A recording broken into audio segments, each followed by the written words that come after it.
Hey, good day to you. This is Todd. I am a regular dude walking in the Word. Hey, we're moving into Genesis chapter 49 today, and it's entitled Jacob's Final Talk.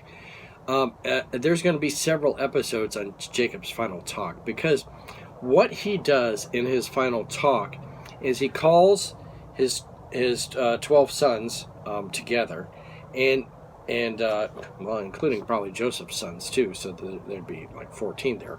But he calls them all into the room there before he dies, okay? And he gives this speech, and he talks about each one of them, okay? And talks about it based on their character, what they've done in the past, and it's kind of a prophecy of what is going to happen to him in the future. Now, there's two things. He could actually be prophesying based on what God has given him, but he could also be basing it on the character of the child, okay? So let me just use, if I have a child, for example, that is a really hard worker and loves to work with concrete, okay? I can prophesy that they're probably going to be a concrete worker, okay? So that's just something. And that's what Jacob did here, but you're going to see some of these first prophecies here that are given, that he talks about, aren't so good, okay? It's like you wouldn't want to be those boys. And so you get down toward the end and you're like, oh, I hope I did it okay. But anyway, today I want to talk about just the first one, which is Reuben. And Reuben is the firstborn. And it's taken today from Genesis 49, chapter 49, verses 1 through 4. So if you have your Bibles. And a lot of this information is coming from the good book from Henry Morris, the Genesis Record, okay, which I've talked about before, the Genesis Record. And it's by Henry Morris, a great book. So let's read today. This is chapter 49, verses 1 through 4. Then Jacob called for his sons and said, "Gather around so I can tell you what will happen to you in the days to come." Okay? This is really his last word, so everybody's gathering together. Like, oh, I wonder what he's going to say. "Assemble and listen, sons of Jacob. Listen to your father Israel. Reuben, you are my firstborn, my might and my first sign of my strength. Excelling in honor, excelling in power. Turbulent as the waters, you will no longer excel. For you went up onto your father's bed, onto my couch, and defiled it."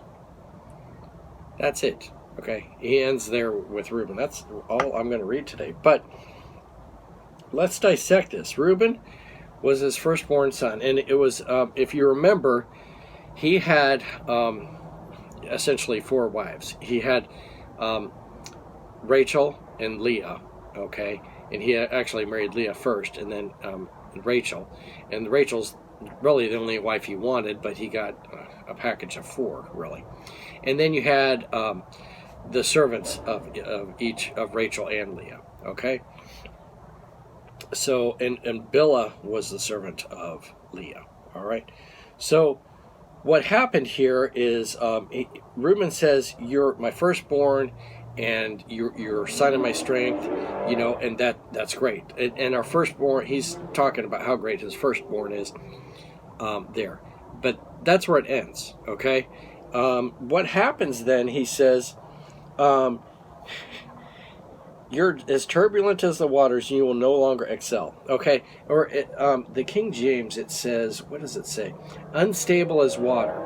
Okay, so if I have water, I have water here in this bottle, and I have to keep it in this bottle because it's unstable. Okay, if I put it in my hands, it's going to run out of my hands. You just can't, carry water around. You have to have it bottled up in a container.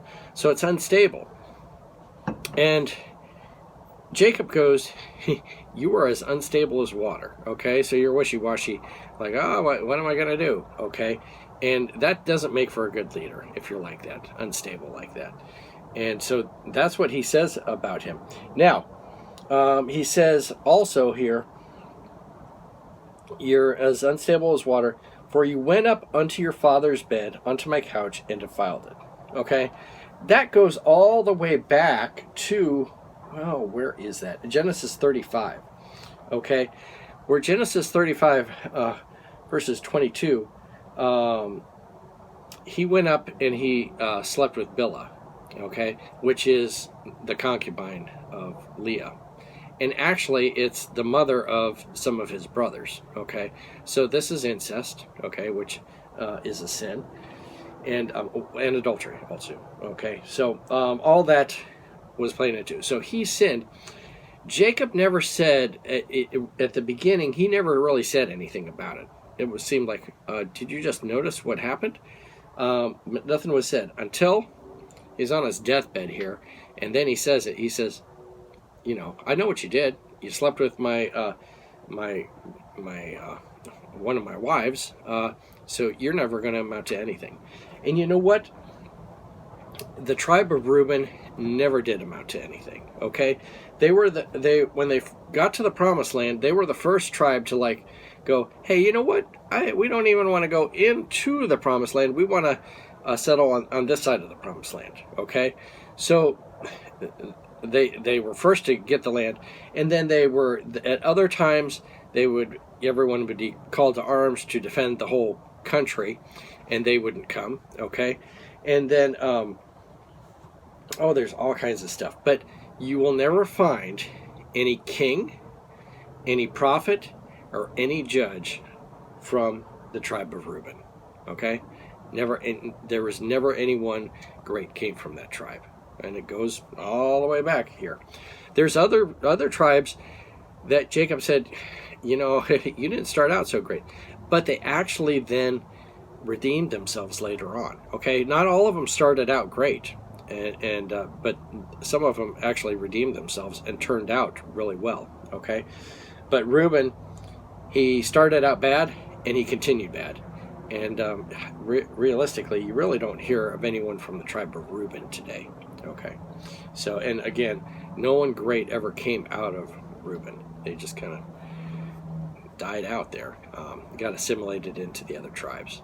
All right, so that is the tribe of Reuben. Tomorrow we're going to talk about Simeon and Levi, two guys that were brothers, and they were real close to each other. All right, thanks for watching. I'm just a regular dude walking in the Word, and I look forward to seeing you tomorrow as we continue talking about Jacob's final talk. Lord's blessing. I'll see you then.